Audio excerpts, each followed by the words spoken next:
monsieur, bonsoir. Depuis 21h, Moscou vit à l'heure du couvre-feu, mais malgré la prise du Parlement en fin d'après-midi et la présence massive de troupes fidèles à Boris Yeltsin dans les rues, la situation apparaît encore délicate. Aux abords de la Maison-Blanche principalement, où l'armée tente de réduire les dernières poches de résistance des fidèles du général Routskoï.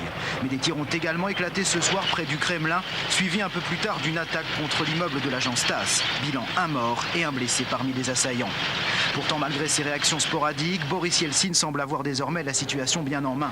Militairement, certes, avec le soutien réaffirmé de l'armée, mais aussi politiquement, puisque ce soir, toute la direction du Parlement russe, entrée en rébellion depuis le 21 septembre, est sous les verrous.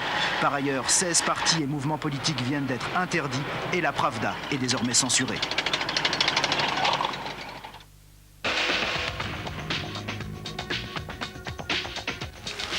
Plusieurs fois, il l'avait affirmé, si je sors du Parlement, ce sera les pieds devant. C'est pourtant bien debout et vivant que le général Routskoï, précédé de Rouslan Rasbulatov, a quitté vers 19h dans un silence glacial la Maison-Blanche. Quelques minutes plus tard, il franchissait les portes de la prison de Lefortovo, à l'est de Moscou.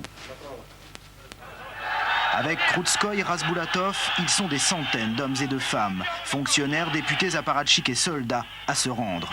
Une sortie du Parlement en file indienne, main sur la nuque, sous les huées de la foule, et parfois les coups. Je ne sais vraiment pas ce qui nous est arrivé. On a été pris, on était comme les otages du Parlement. Un Parlement dont l'assaut avait été ordonné peu après 7 heures ce matin. Tirs de chars, d'armes automatiques, survol d'hélicoptères. Très vite, des parachutistes des troupes d'élite vont s'infiltrer dans le bâtiment. À 9h, Boris Yeltsin apparaît à la télévision justifiant l'assaut. Il accuse pêle-mêle communistes et fascistes d'être responsables des violences à Moscou. Violence qui continue de faire rage au Parlement. En fin de matinée, plusieurs étages ont déjà été conquis. Les assiégés acceptent alors de négocier. Le ballet des limousines peut commencer, mais il faudra encore 2 heures et quelques échanges de tirs pour que la situation se dénoue. La Maison-Blanche porte alors bien mal son nom. À l'intérieur des dizaines de victimes, mais certaines sources parlent de plusieurs centaines de morts.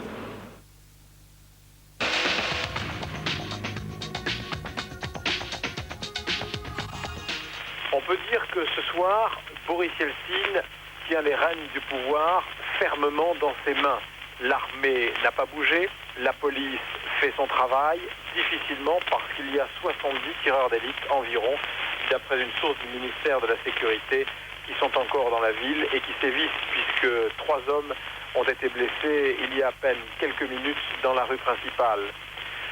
Maintenant, Boris Yeltsin, qui a décrété hors la loi 2 partis politiques d'extrême gauche et d'extrême droite et demandé l'arrestation de ses leaders, va devoir organiser des élections dans un climat plutôt pourri.